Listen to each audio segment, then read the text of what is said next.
about drunk drivers? And what about sobriety checkpoints? I mean, you go down there and say, oh, here, I'm backed up now. It's another sobriety checkpoint.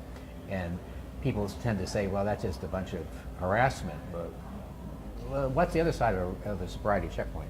Well, yeah, we actually work with the Marion County Traffic Safety Partnership and have for several years. So we work with Ryan's group to put together the overall state profiles, but then we work with Marion County to identify sites where alcohol impaired collisions are the highest. By law in the state of Indiana and many states as well, and Ryan can speak more about this too, law enforcement has to meet certain requirements in order to set up sobriety checkpoints. It's not just a random, you can't just set this up. I mean, Joe, let's do it here. Yeah, no, that can't.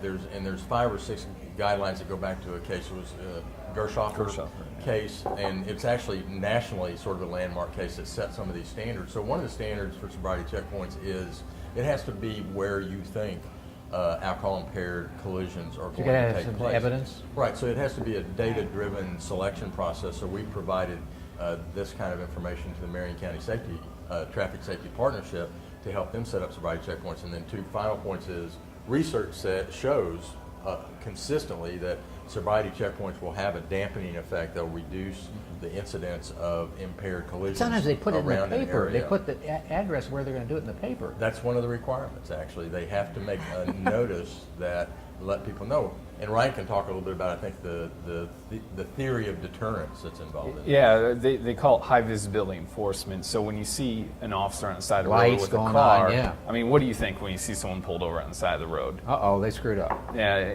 they're pulled over for speeding or something like that. Predominantly, you don't know. They're doing seatbelt enforcement. With a sobriety checkpoint, you know, because there's big orange signs and there's lights everywhere. This is a sobriety checkpoint ahead, and they funnel cars through there.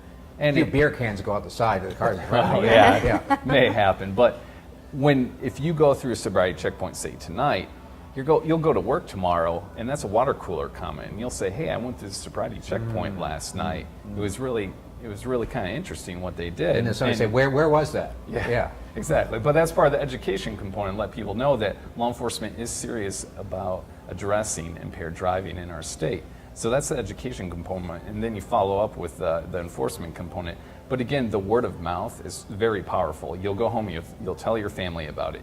You'll tell your friends in the water cooler, and people think twice again before they have one too many, and like, well, maybe I should take the a last cab decade, home. there's more conversation about designated drivers, or no, I got to drive home. I don't want to have another drink. And I'd say growing up, that wasn't the case. And Right.